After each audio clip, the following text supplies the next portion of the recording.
Hello to another short story. Today, it's an enigmatic, true trailblazer of weird fiction. It was first published in 1886, and many literary historians often point to this very story as one of the foundational American weird tales, a precursor to the cosmic dread that would define a new genre. This is An Inhabitant of Carcosa by Ambrose Bierce. And I don't know about you, but this story reminds me a lot of H.P. Lovecraft's early work, such as Dagon, and I'm curious whether you also see the parallels. It's a bit like as if Lovecraft took the skeleton of this story and fleshed it out with a horrible monster and lots of fish. But even without a monster and without fish, Bierce's tale drags the reader and hopefully also the listener into an environment that is profoundly unsettling and alien, questioning the very nature of reality and the limits of human knowledge. It is about an ancient civilization and about questioning our own sanity, and if that isn't weird fiction like that, well, then what is? The tale's mysterious setting, the desolate plain surrounding the ancient city of Carcosa, introduced a name and a place that would later be immortalized and expanded upon by writers such as Robert W. Chambers in The King in Yellow, and whose influence continues to resonate throughout the canon of horror and the cosmic unknown.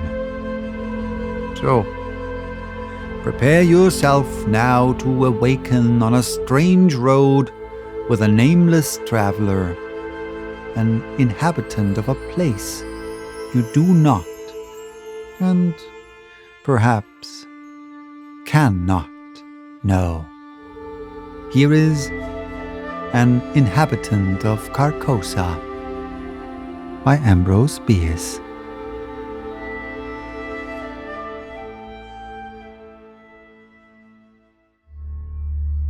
For there be diverse sorts of death, some wherein the body remaineth, and in some it vanisheth quite away with the spirit. This commonly occurreth only in solitude, such is God's will, and none seeing the end, we say the man is lost, or gone on a long journey, which indeed he hath. But sometimes it hath happened in sight of many, as abundant testimony showeth. In one kind of death, the spirit also dieth, and this it hath been known to do while yet the body was in vigor for many years. Sometimes, as is veritably attested, it dieth with the body, but after a season is raised up again in that place where the body did decay.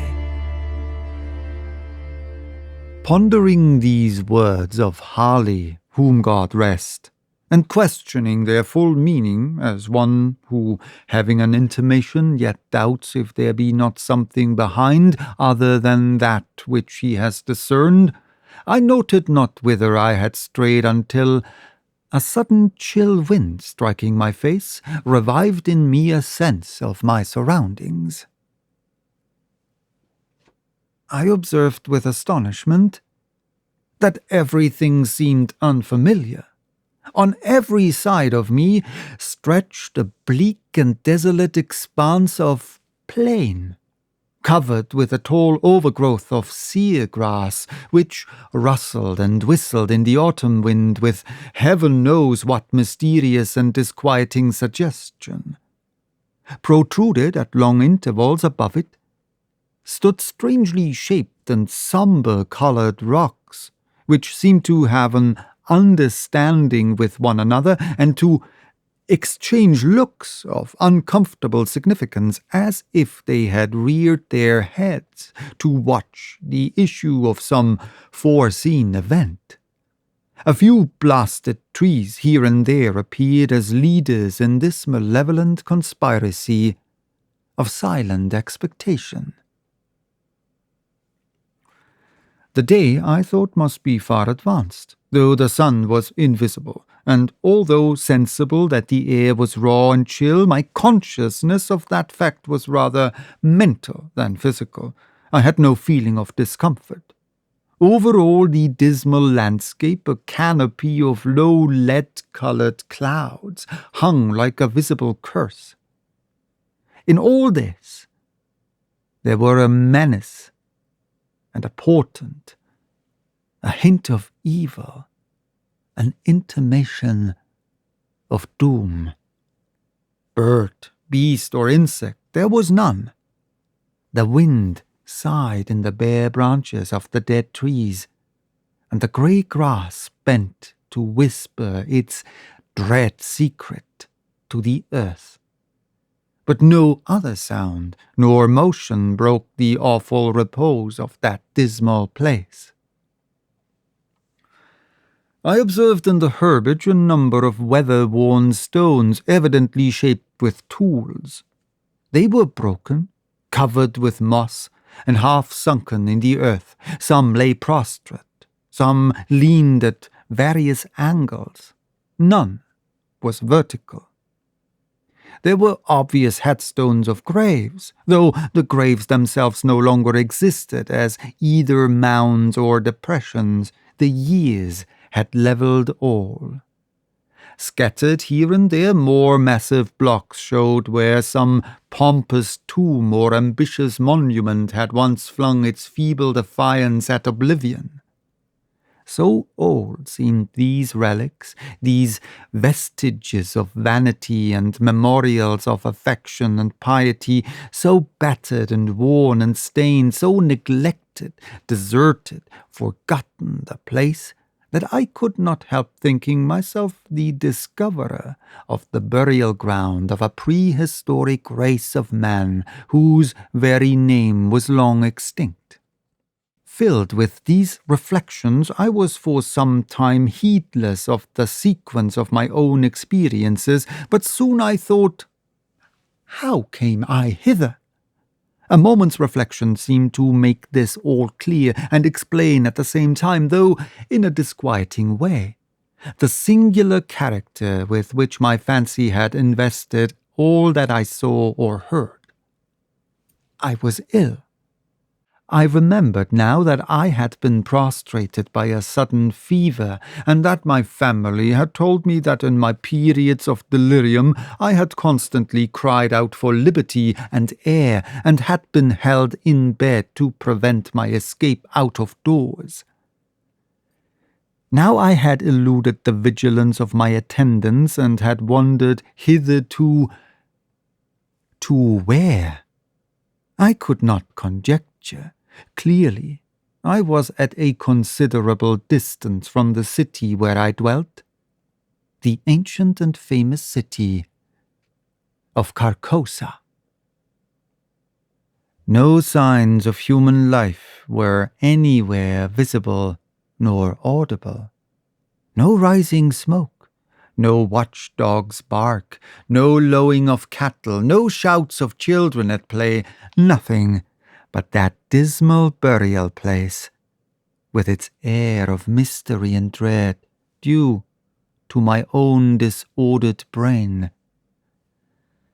Was I not becoming again delirious there beyond human aid? Was it not indeed all an illusion of my madness?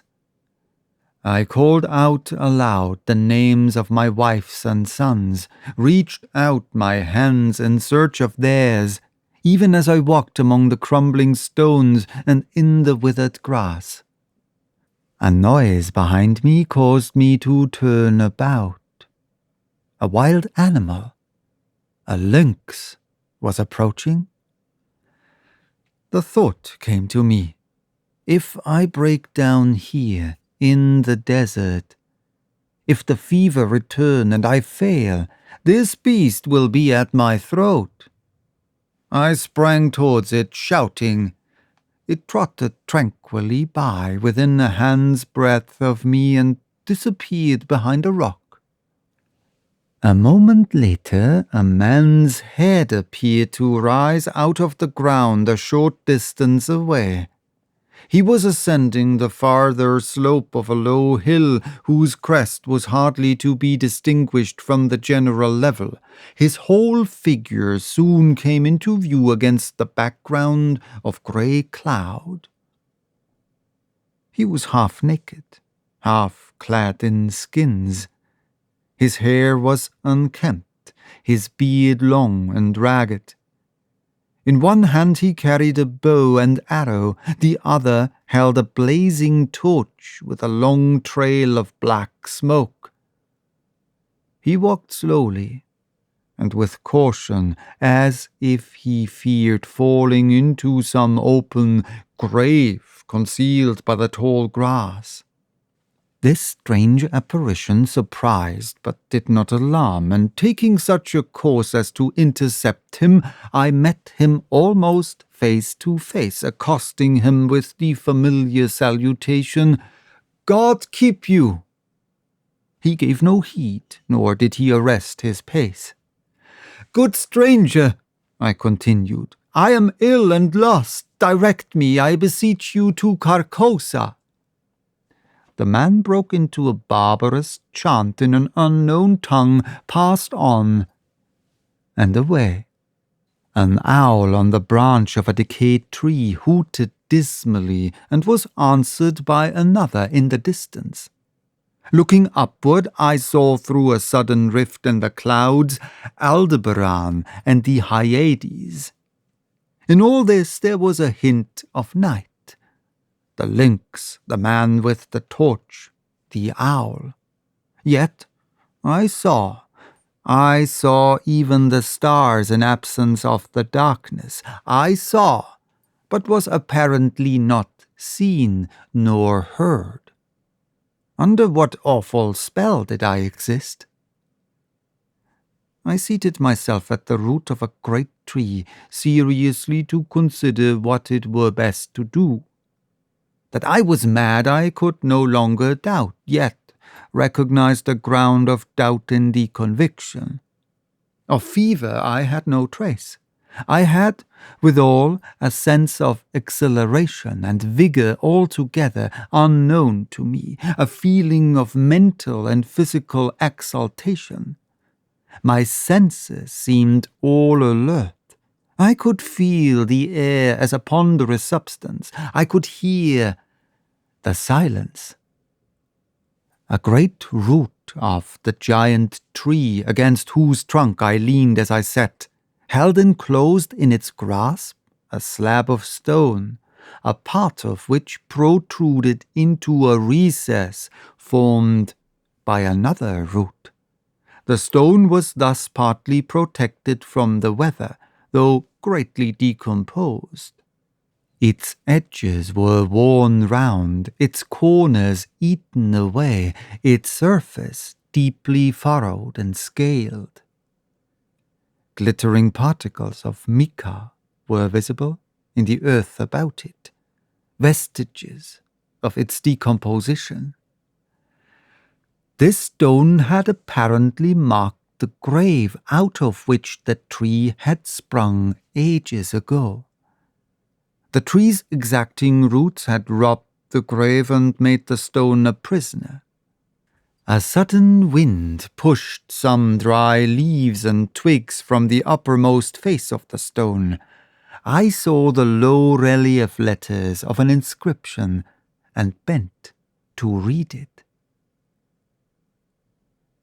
God in heaven, my name in full, the date of my birth, the date of my death.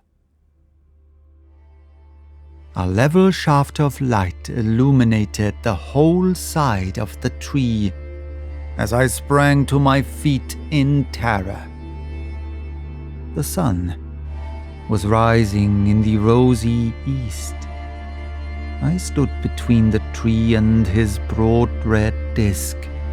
No shadow darkened the trunk.